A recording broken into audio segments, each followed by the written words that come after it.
first say just a couple of words. On my behalf, I want to thank you very much for being here and tell you why we're doing this thing.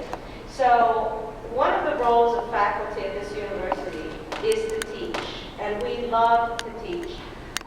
That is why we selected to go into this field. In particular, the group of faculty that are working on this program are faculty who teach in the College of Science and Engineering. Many of us are engineering professors or have an engineering background, a science background. Others of us teach in the College of Education, and we're interested in supporting how students learn, and even more than that, finding out what we can do as a faculty, as a university, to make sure that we're supporting students to succeed.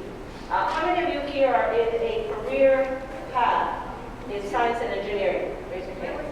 Okay. How many are here in a career path in education? Okay. And how many are here in any other academic pursuit? Maybe in the liberal arts or business?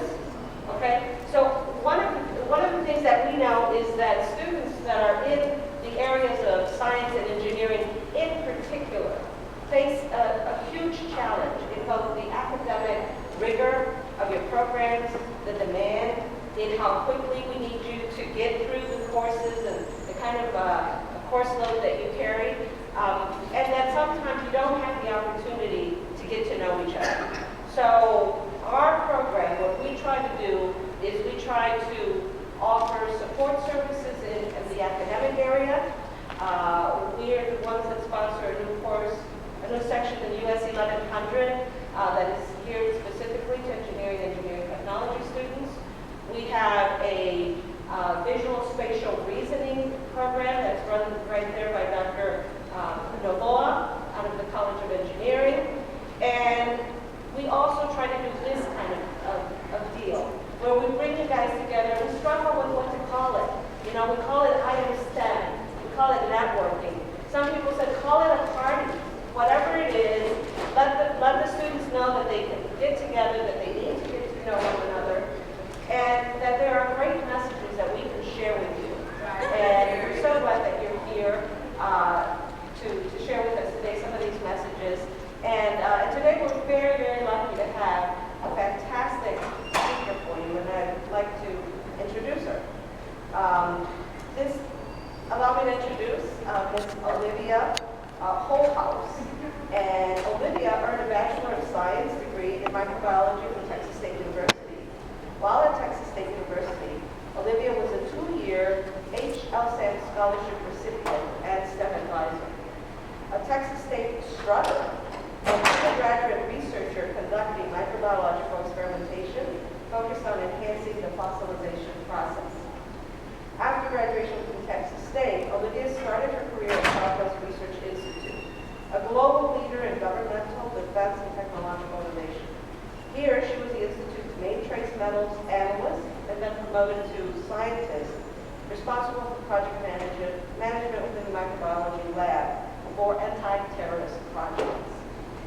She then pursued a business degree at the University of Texas, San Antonio, where she graduated summa cum laude with a Master of Science in Management of Technology. And if that were not enough, the most exciting part that I think will resound with a lot of you is that after she completed her master's and she was recruited into a senior position of senior inorganic engineer by Perkin-Elmer, she worked with over 50 scientific labs there, supporting their analytical instrumentation and scientific training across the United States. And she saw the need for supporting scientists struggling with business development and skills to generate and maintain revenue streams. And this led her to start up her own company. And so she is here today as the CEO of her own company, Rhodium Scientific. And it's recognized by Fortune 500 companies as an emerging force in the life science industry. And I'd like to invite her to talk to you about her company, but also to talk to you about her roadmap, her personal roadmap. And this should resound with you as a former student herself in the sciences, how she went from there to this great position now. So Let's please welcome Ms. Holzhaus.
What is the business of science? Well, I'll start off by saying that Rhodium Scientific, right now, we primarily support scientists doing business with other scientists, companies doing business with other technical companies, scientists doing business with non-technical companies, working with construction firms who are building laboratories and don't know how to talk tech.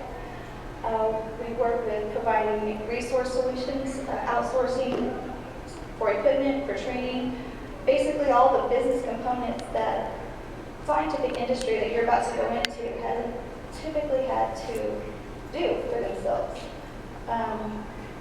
Primarily because we've relied, the scientific industry, started working at Southwest Research, entry level to my career. We had entire government programs based on Department of Defense, Homeland Security, Department of Energy, these programs that fund R&D, that fund engineering, fund design, medical device developments, drug generation, all these things, they went away. I saw whole departments go away once we had a change in policy, a change in leaders, a change in government, where the money was put, it was just gone. Brilliant scientists, PhDs, programs, gone. And what was left were the scientists that still didn't have work because they were used to coming in, working on their projects, now left to generate their own revenue streams, bring in new clients. How are we going to market ourselves? That's the last thing a scientist wants to do, is go out and market themselves. So hence, the business of science started to be a real necessity and be a real obvious game changer in those who would survive and those who wouldn't. And that is what the industry is changing, and that is what you're going to be going into. So you showing up here now and getting some of this advice that you probably didn't think you were going to hear, it's part of the game. It's part of what is going to make you successful here at Texas State and when you get out. So let's start with the theme, work hard, play hard, and evolve. Now we all know what work hard, play hard means. To me, that somehow just left something. Where's the rest? Where's the closed, the loop? Where do you close the gap? And you don't just work hard and play hard, work hard and play hard. You'll die. You just exhaust yourself, especially if you're going to swear.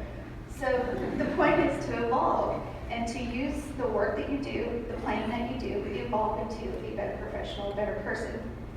The working. This is how you work hard in the scientific industry, technical, engineering, computers. You work hard by finding the opportunities to expand what you're learning about right now, expand it into learning about the organization that you're going to go into. If you can become involved in how the company does finances, how the in-process, out-process clients, how the internal structure works, you're going to set yourself apart from your peers who don't know about this right now. And you're going to set yourself apart to be able to be doted on and promoted. Studies have shown that scientists, and I'm talking about business specifically for the STEM fields, and so the advice I give you or the tips I give you, it's designed specifically for STEM professionals. It's not in the business admin 101, it's not for the college of business, it's for the business of science. Recent studies have shown that early stage career professionals in the STEM field who are involved with how the company generates finances, generates leads, deals with clients, knows how the internal structure of the company works, rather than going to the bench, analyzing your samples, going home. Bench, analyzing samples, going home. When you have a little bit more knowledge about how your organization functions, even though it's the business side of a scientific industry or a scientific company, you're going to get promoted faster, you're going to go into management faster. So that's the work part, is the identifying. It's not going out and mowing the grass, doing 100 push-ups, not that kind of work hard. Work hard is finding opportunities that are uncomfortable for us as technical people and making them apart. Where can I help? Let me stack your papers for you, huh? Punch your holes. It doesn't matter. If you can get access, you learn how to talk the language of upper level. You learn how to see how the organization works as a whole. And you now have set yourself apart from your peers or from your competitors within that industry. So work hard in finding the business opportunities within your technical field. But play hard. Yes, we need to, this is a great place. I love Texas State. It seemed like everybody here just kind of had the same schedule, same culture. We didn't really have this, 5-mile radius to go do stuff in. So it seems like we're all on the schedule, we're all on something to relate to, no matter what industry or what field you're in. You leave Texas State, everyone can relate. Oh, I was there, I went to this square, I did this. So showing up is playing. I hate that quote that they say, 90% of success is showing up. That couldn't be false. Showing up is success. It's not 90%, it's not 99%, it's you showing up. Guess how many people could be here right now, but they're not. You are. And if they're in the technical field, are they going to know? They're going to have to know something about business or marketing to other companies. They're going to get out to the real world, get into their technical jobs, and they're going to be slammed with, we don't have any government funding. How are you generating us some clients? You're young. Don't you know social media? Come on, get on there and market for us. That's what you're going to run into. And you're just like, dude, I just want to go to the lab. But you're not probably going to be able to completely. And if you do, you won't get promoted as fast as you could. So the play hard is playing to continue your relationships with your colleagues, with your friends right now, because these people, this is your core. You're going to grow up, you're going to move on, but you're always going to be able to come back to your core. Just like you're always going to have an alumni system here, you're always going to have your core, the people you're going class to class to class to class with. You're going to do favors for each other. Why? Because you guys showed up and played together. You built a relationship. Business tip for science, or for you guys. Scientific, technical, and people are not motivated the way the rest of the industry is motivated. General workforce.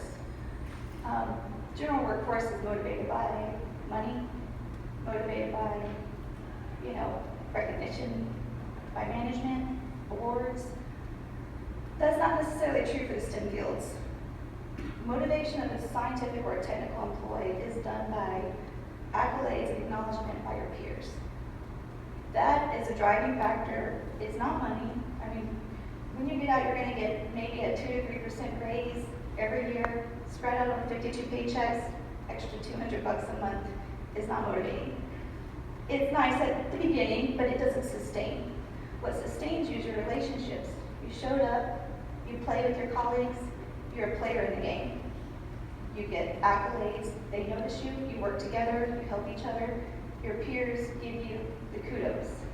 It's not management saying, oh, good job in private in a performance review.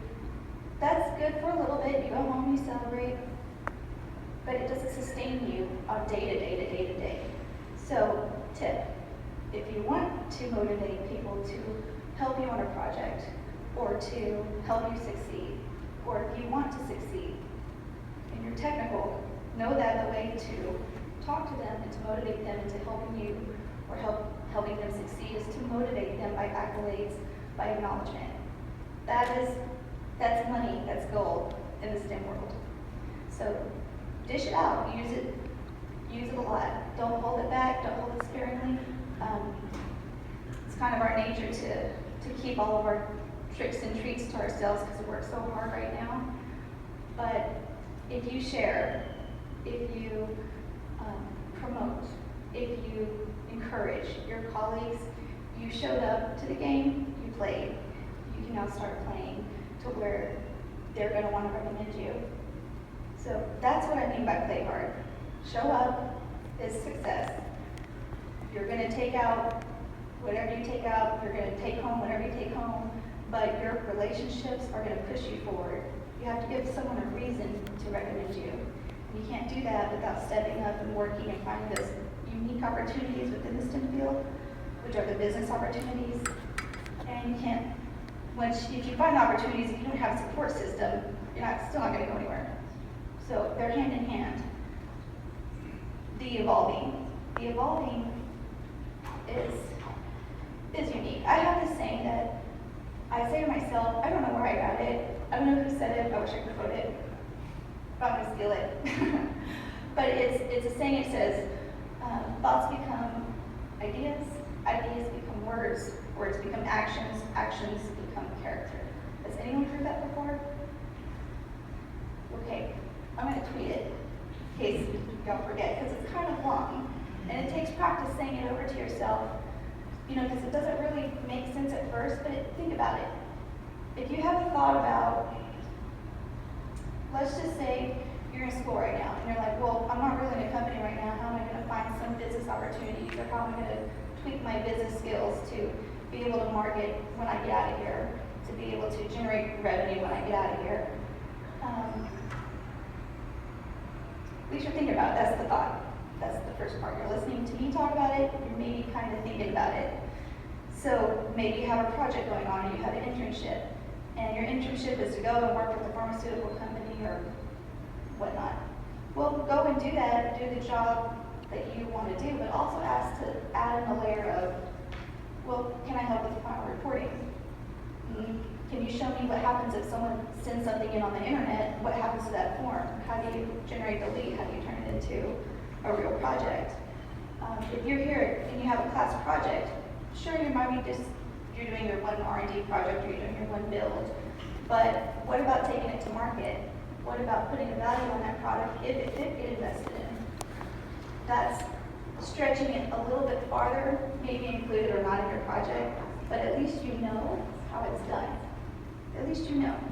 That's something no one else is thinking about, no one else is doing.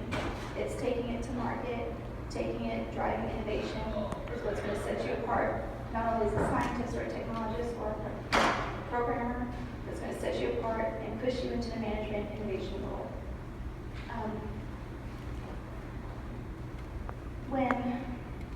Story time. One of the things that Rhodium Scientific is doing right now is pioneering the space industry. I'm going to admit to you right now, I've been in science for a long time. All my whole background's in science. I found out about less than a year ago that the sole purpose of the International Space Station is to be a laboratory, and astronauts, the sole purpose is for them to be scientists to do the R&D on the lab. And I was like, well, I always knew they were up there floating around, doing science, spacey stuff. I didn't know exactly what they were doing. I thought it was over my head. It was just, let NASA take care of it. I knew the space station was up there, floating around, doing really important things, but I didn't realize its sole purpose is a laboratory. The end. There's no other work that's done up there except to do R&D to better humankind, to make better drugs, to make better products, materials, to engineer parts and pieces that work weirdly. The end. That is the sole purpose. The space station is a laboratory to do R&D for humankind. Astronauts are scientists. The end.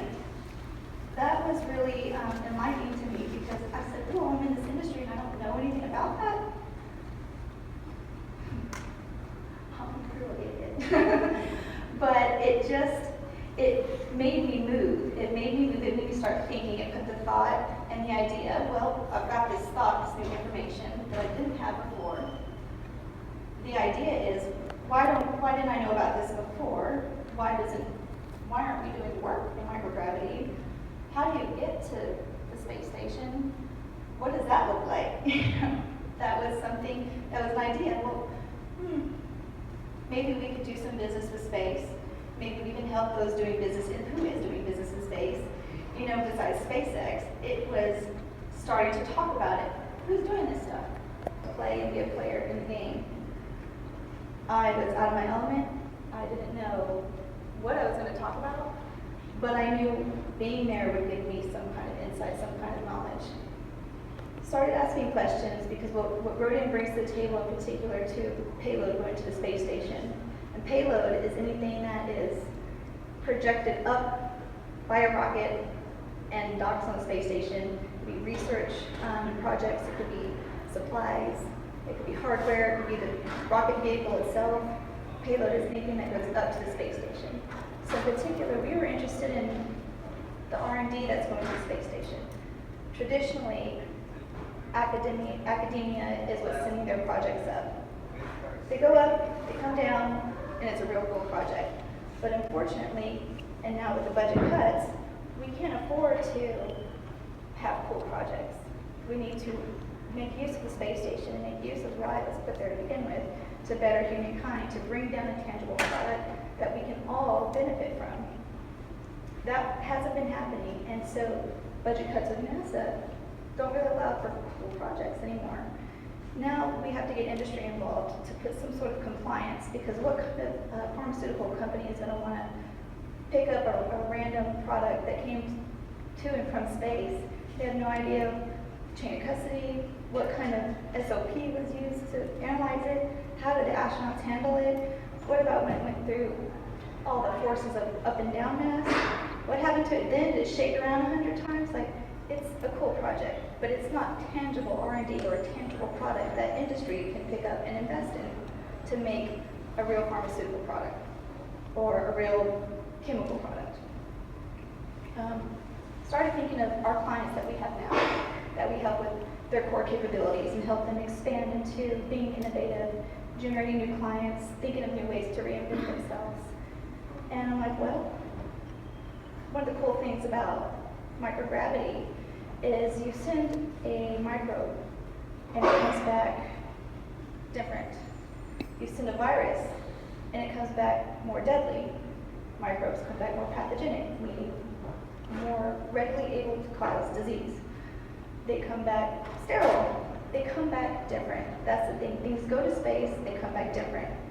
They come back different because the gravitational pull that we have here on Earth of gravity on these tiny cellular structures and intricate designs of these microscopic beings, they're able to freeform microgravity. They don't have that pull on them anymore.